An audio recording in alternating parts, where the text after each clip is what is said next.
अगर आपने अपनी पत्नी को मोटी कह करके बुलाया और आपकी पत्नी अगर आपसे नाराज हो जाती है और आप आए दिन उसको मोटी मोटी कहते हैं या उसके एजुकेशन को लेकर के रोज ताने मारते हैं, रोज चिढ़ाते हैं, भले ही वो आप मजाक में कहते हो, लेकिन यही आपका ताने मारना, मोटी कहना आप पर पड़ सकता है भारी। जी हाँ, मैं आज एक ऐसे ही जजमेंट की बात करने वाली हूँ जिसमें मोटी कहना और एजुकेशन को लेकर के ताने देना पति व पति के घर वालों के ऊपर पड़ गया भारी।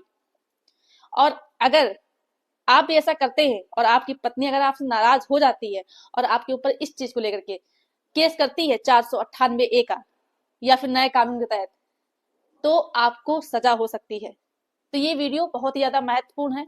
आप लोगों को करना क्या है कि वीडियो को पूरा अंत तक देखना है, बिल्कुल भी स्किप नहीं करना है, तभी आप सभी लोगों को अच्छे से जानकारी समझ में आएगी। दूसरा काम आप सभी को ये करना है कि अगर आप नए हैं, चैनल में पहली बार आए हैं, तो ये आपका ही चैनल है, आप इसे सब्सक्राइब जरूर कर दें, साथ में बेल आइकन जरूर दबा दें, जिससे कि हम जो भी नई अपडेट डालें उसका नोटिफिकेशन आपके पास आता रहे और आप जानकारी प्राप्त करते रहे। नमस्कार दोस्तों, मैं एडवोकेट दिव्या, आपका आपके इस यूट्यूब चैनल में स्वागत है। तो भाई, आप सभी लोग जो भी पति अपनी पत्नी को आए दिन चिढ़ाते हैं, मजाक करते हैं, तो ऐसे मजाक करना कर दे बंद।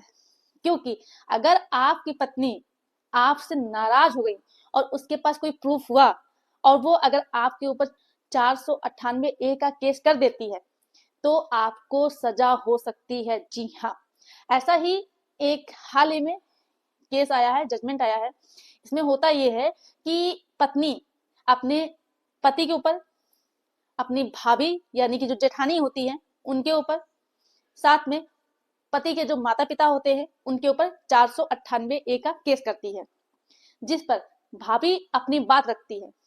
वो ये कहती है कि जो 498A का केस है उसमें पति व पति के घर वालों के ऊपर 498A का केस किया जा सकता है, और हम तो इनके घर वाले हैं ही नहीं, क्योंकि हम तो दूसरे परिवार से आए हैं। मेरी तो शादी हो करके आई है दूसरे परिवार से, हम पति के परिवार से रिलेटेड है ही नहीं, तो मेरे ऊपर 498A का केस क्यों किया जा सकता है। तो आपको बता दें कि इस केस में होता क्या है। इस केस में होता ये है कि पत्नी एलिगेशन लगाती है कि जो भाभी है वो मुझे, यानी कि जो देवरानी है जिसने केस किया है, उसे मोटी मोटी कह करके हमेशा चिढ़ाती रहती है, ताने देती है कि मेरे देवर को तो तुमसे अच्छी लड़की मिल जाती, ये कहो तुमसे शादी कर दी गई, या फिर एजुकेशन को लेकर के ताना मारती है। तो इन सारी चीजों को लेकर के पत्नी करती है 498A का केस, जिसमें जो भाभी होती है वो अपना पक्ष रखती है, जैसे कि हमने आपको बताया कि वो उसके परिवार से रिलेटेड नहीं है, तो वो कहती है कि मेरे ऊपर केस कैसे हो सकता है। तो ऑनरेबल कोर्ट ने ये बात कही कि पति व पति के परिवार से मतलब ये नहीं है कि सिर्फ पति हो गए, उनके माता पिता हो गए, उनके भाई बहन हो गए। उस परिवार में जो पति का परिवार है, पति के साथ जितने लोग भी रह रहे हैं, वो भले ही भाभी हो, उनके ऊपर भी 498A का केस किया जा सकता है। पति के जो भाई हैं उनकी वाइफ के ऊपर भी, जो पति की बहन है उनके पति के ऊपर भी 498A का केस कर सकती है पत्नी। तो ऐसा बिल्कुल भी नहीं कहा जा सकता है कि आपके ऊपर केस नहीं किया जा सकता है। इस तरह से पत्नी की होती है जीत, और जो पति के घर वाले होते हैं उनके ऊपर 498A का केस कर दिया जाता है।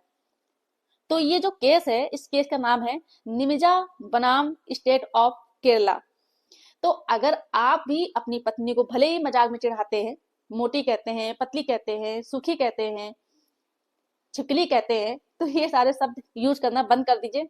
क्योंकि अगर बाई चांस अभी आप मजाक में कह रहे हैं और वो इतना सीरियस नहीं है, और अगर आगे चल के किसी बात विवाद होता है और इस चीज की रिकॉर्डिंग या कुछ भी उसके पास है और वो केस कर देती है, तो ये आपके ऊपर भारी पड़ सकता है। तो ये जानकारी मुझे लगा कि आपको देना बहुत ही ज्यादा आवश्यक है, जिससे कि आगे आने वाले समय में आप ऐसी गलती ना करें। अगर आपको मेरे द्वारा दी गई जानकारी पसंद आई हो तो वीडियो को लाइक जरूर कर दें, ज्यादा से ज्यादा लोगों को शेयर कर दीजिए, और अभी भी अगर आपने चैनल को सब्सक्राइब नहीं किया है तो ये आपका ही चैनल है, आप इसे सब्सक्राइब जरूर कर दें। धन्यवाद।